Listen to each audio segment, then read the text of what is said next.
Le phénomène de l'incendie au Togo, c'est devenu naturel. Oui, au fur des années, on doit s'attendre à ce qu'un marché prenne feu. Un marché doit toujours brûler.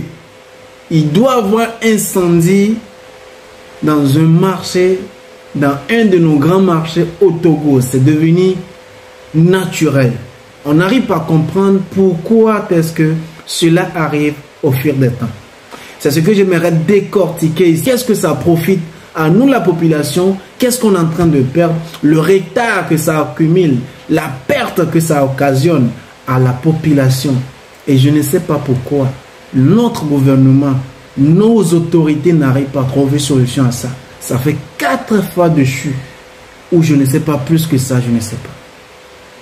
Mais je vais essayer de vous décortiquer ça dans cette vidéo. Et hier nuit, 21 décembre, à quelques jours de la fête de Noël, à 21 h, il y a eu encore l'incendie à Agoué, à Siyé, un des grands marchés au Togo. Et on y va. Salut à toi, moi c'est Hippolyte Gouvidé. Bienvenue sur ma chaîne. Ici, moi je parle de l'entrepreneuriat, de l'agrobusiness, de l'investissement agricole. Ok? Et je pense que c'est ce secteur-là qui peut toutefois nous permettre de développer notre continent Afrique. Ok? Et du coup, si c'est ta première fois de me découvrir, je t'invite juste à t'abonner et activer la cloche de notification pour ne rien rater sur ma chaîne. Le grand marché d'Agoué à Siyé a pris feu hier nuit à 21 h. Hier, c'était le 21 décembre, à quelques jours des fêtes de Noël. Le marché a pris feu. Jusqu'à présent, on ne sait pas qu'est-ce qui sont des responsables ou on ne sait rien de ça. Juste ce qu'on sait, il y a beaucoup de produits qui sont partis en feu. Et ça ne profite à rien. Je vais revenir un peu plus en arrière, en 2013. En 2013, le grand marché de Kara, au nord du Togo, a pris feu. On ne sait pas réellement qu'est-ce qui sont les responsables, mais les dames là ont perdu pas mal d'argent. Dans le même mois, je pense, le grand marché, notre grand marché dans tout le Togo, qui est le marché de Lomé, a pris feu. La cathédrale avait pris feu à l'époque. Après des enquêtes, on nous faisait savoir que c'est des incendies criminels, ok?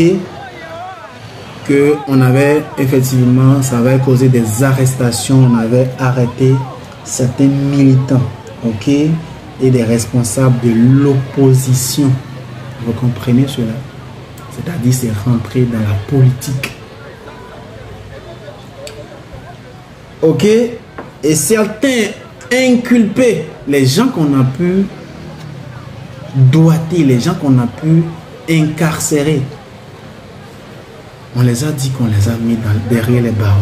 On les a enfermés pour l'acte causé. Ils ont fait prison, ils n'ont pas fait prison, c'est pas nous notre problème.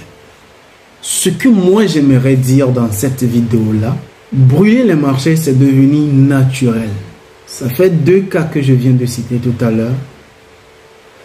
2 marchés brûlés dans la même période. Je pense en 2021 ou 2022, il y a eu nouveau le grand marché de Kara qui a encore pris feu. Il y avait eu un incendie encore à Kara où ces mamans ont encore souffert dans ces problèmes-là. Voilà, on est en 2023.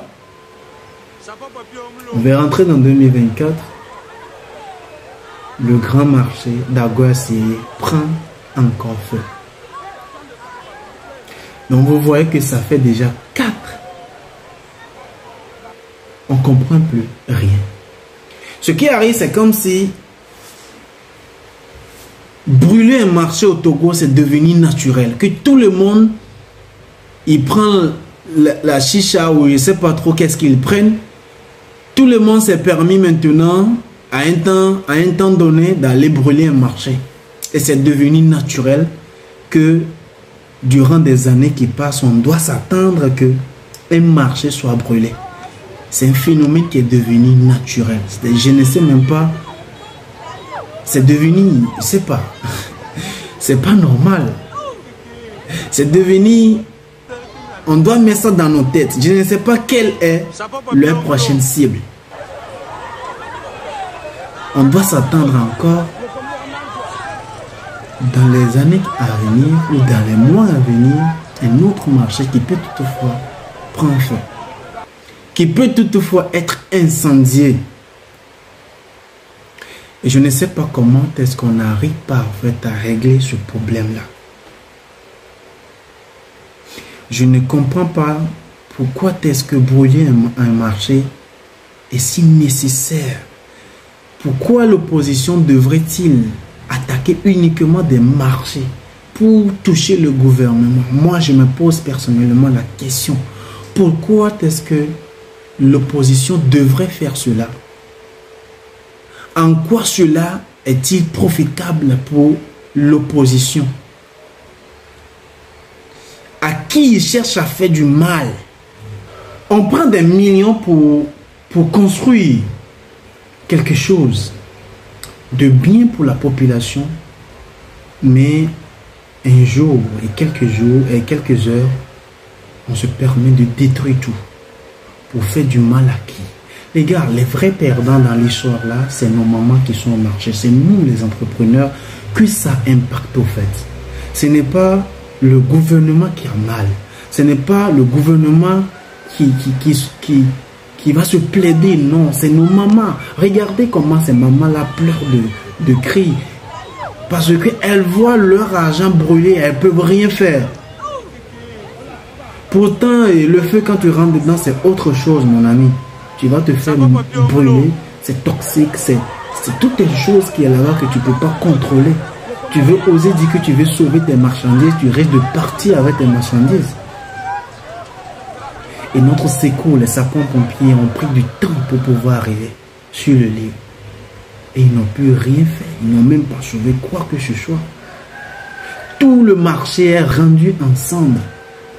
Les gars, c'est pas du tout bien. Les mamans là hurlent. Parce que d'autres sont sous les prêts. D'autres viennent même de faire des prêts.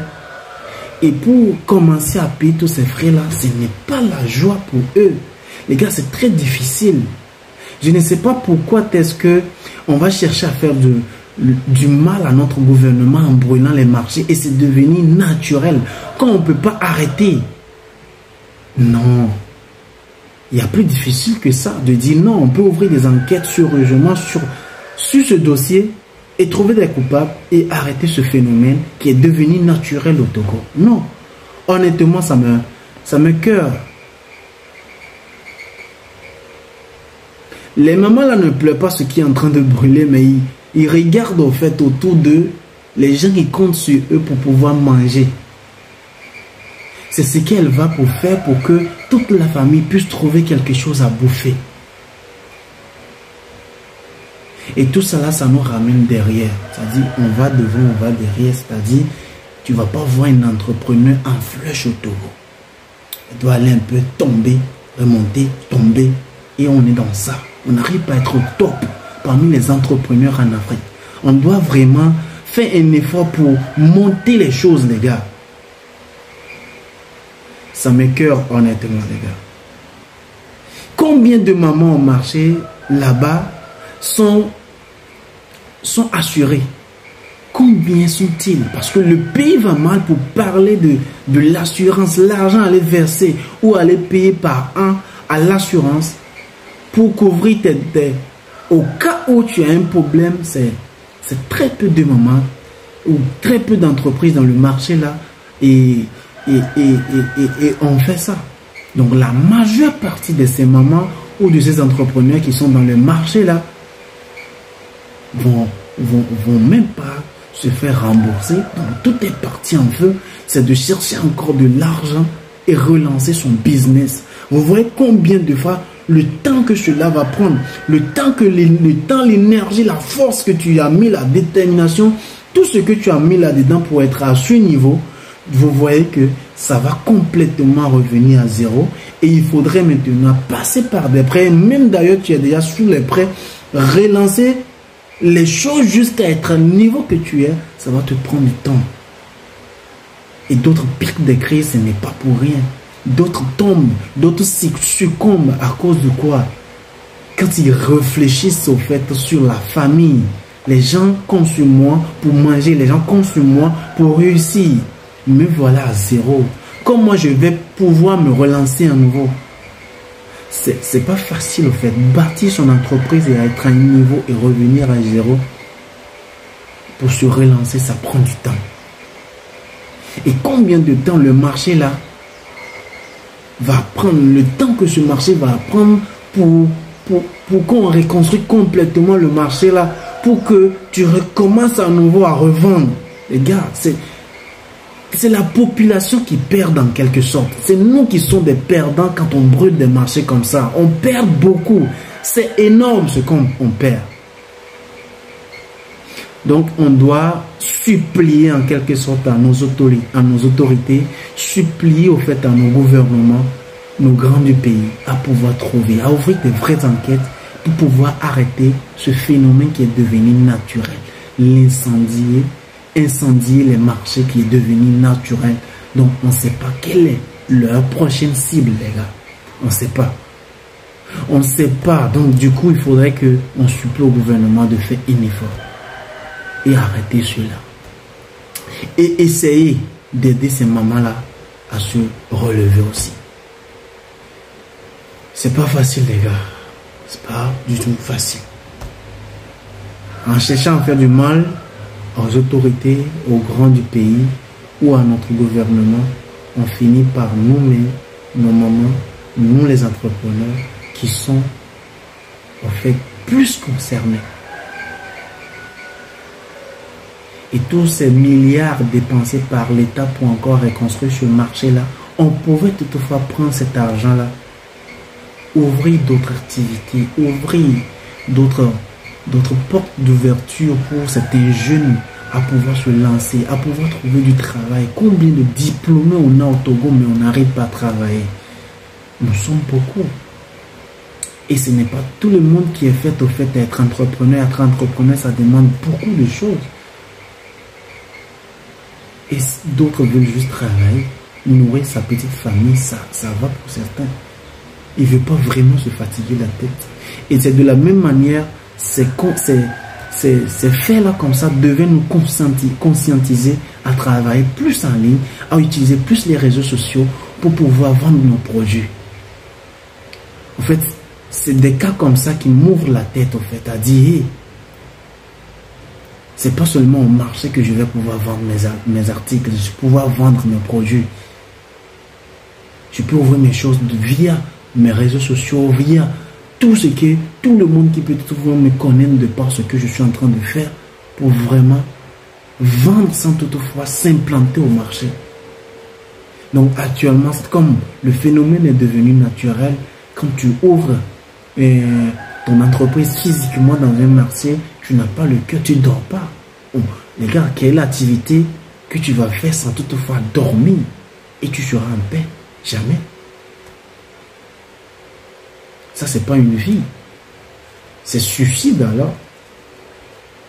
Donc les gars, je pense que j'ai essayé de décortiquer un peu. J'ai touché un peu zone par zone certains coins. Je sais qu'il y a certaines choses que je n'ai pas pu dire, mais je serais très content à toi de me dire ce que je dois décortiquer à nouveau, ce que je peux toutefois encore faire mieux pour pouvoir toucher à plus de personnes. Et j'aimerais que vous partagez plus cette vidéo-là à toucher certaines personnes, à toucher certains responsables qu'on engage pour faire ce genre de choses, à savoir que c'est sa maman, c'est nos mamans, c'est nous les entrepreneurs, que nous qui sommes en fait plus touchés que ces autorités qu'on cherche à faire du mal. Donc, masse de partage pour cette vidéo-là pour toucher certaines personnes. Ok? Et laisse-moi dans les commentaires ton avis. Ça me fera plaisir à te lire et à décortiquer d'autres zones d'ombre pour vous. Sur ce, je vous dis que je suis à la fin de cette vidéo. Je t'invite quand même à t'abonner, ok, pour d'autres vidéos éventuelles. Abonne-toi et active surtout la cloche de notification pour ne rien rater sur ma chaîne. D'accord? Et on se dit peace.